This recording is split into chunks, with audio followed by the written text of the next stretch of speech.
नमस्कार. MB news म्हणजे महाराष्ट्रातील बातमीपत्रामध्ये आपले स्वागत आहे. पावसाळी अधिवेशनामध्ये आमदार सत्यजित तांबे यांनी बोगस डॉक्टर संदर्भात आवाज उठवला. या संदर्भात आवाज उठविला असता आमदार सत्यजित तांबे काय म्हणाले तर त्यांच्यापासून आपण जाणून घेऊया. राज्यामध्ये सध्या बोगस डॉक्टरांचं प्रमाण फार मोठ्या प्रमाणावर वाढलेलं आहे.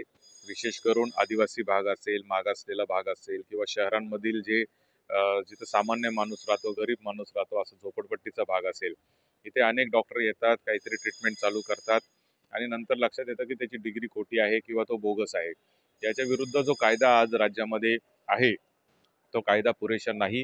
डिसेंबर 2022च्या अधिवेशनामध्ये तत्कालीन वैद्यकीय शिक्षण मंत्री गिरीश महाजन साहेबांनी सभागृहात शब्द दिला होता की तो कायदा अपुरा असल्यामुळे आम्ही एक चांगला कडक कायदा आणणार आहे. मात्र अद्यापपर्यंत तो कायदा आला नाही.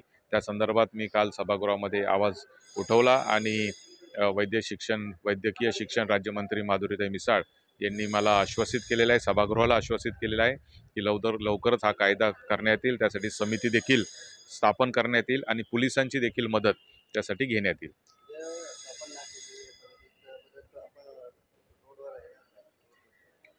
आम्ही सातत्याने सांगतो आहे की ही समिती तातडीने स्थापन झाली पाहिजे, कारण बोगस डॉक्टरांचं जे प्रमाण आहे त्यासाठी नो युअर डॉक्टर नावाचं ॲप राज्य शासनाने तयार केलेलं आहे. परंतु हे ॲपमध्ये जा, त्या डॉक्टरचं चेक करा. हे सामान्य माणूस किंवा जो अडाणी माणूस आहे, ज्याला कॉम्प्युटर किंवा मोबाईलचा फार अभ्यास नाही आहे, ज्याला लिहिता वाचता येत नाही आहे, अशा लोकांसाठी हे शक्य नाही आहे आणि मुळात त्यांचीच फसवणूक होती आहे. त्याच्यामुळे हा कायदा झाला पाहिजे, यासाठी मी कटिबद्ध आहे, मी त्याच्यासाठी प्रयत्नशील आहे आणि प्रसंगी त्या संदर्भामध्ये आंदोलन देखील करण्याची आमची तयारी आहे.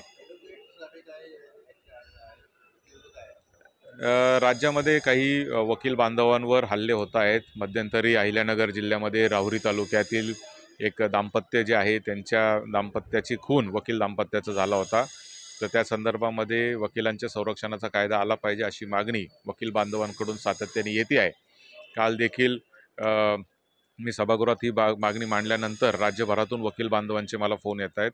काल मी पुणे बार असोसिएशनचे अध्यक्ष हेमंत झंजाड हे काल मला भेटायला आले होते. त्यांना घेऊन मी विधानसभेचे अध्यक्ष जे स्वतः वकील आहेत ॲडव्होकेट राहुलजी नार्वेकर त्यांनाही भेटलो. त्याचबरोबर मुख्यमंत्री मान्य देवेंद्रजी फडणवीस साहेब जेही स्वतः वकील आहेत त्यांनाही भेटलो आणि आम्ही विनंती केली आहे की वकिलांच्या संरक्षणाचा कायदा तातडीने लवकरात लवकर आला पाहिजे.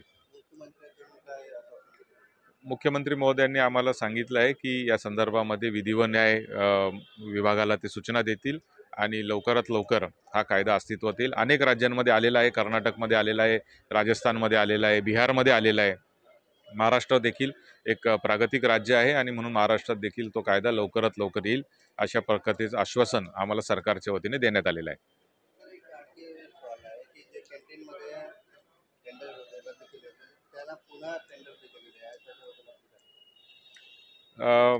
त्याबाबत खरं तर मला माहिती नाही, परंतु ज्या पद्धतीने आमदार निवासच्या जेवणाच्या तक्रारी या सातत्याने येत असतात, म्हणजे ही आजची गोष्ट नाही आहे, ही गेल्या अनेक वर्षांपासून सातत्याने ही तक्रार येते. आमदार निवासमधल्या सोयीसुविधा, साफसफाई, त्याचबरोबर तिथलं कामाची क्वालिटी, तिथे असलेले म्हणजे साधं कलर जरी तिथे दिला तरी तो महिना 2 महिन्यामध्ये त्याला लगेच पापुद्रे येतात. इतक्या कमी क्वालिटीचा कलर त्या ठिकाणी दिला जातो आणि म्हणून आमदार निवासमध्ये एकंदरीत सगळ्या बाबतीमध्ये दयनीय अवस्था असल्याचे सगळ्या आमदारांची तक्रार आहे आणि म्हणून ह्या जर एजन्स्या बदलल्या तर निश्चित काही त्याच्यात बदल होऊ शकतो असं मला अपेक्षित होतं.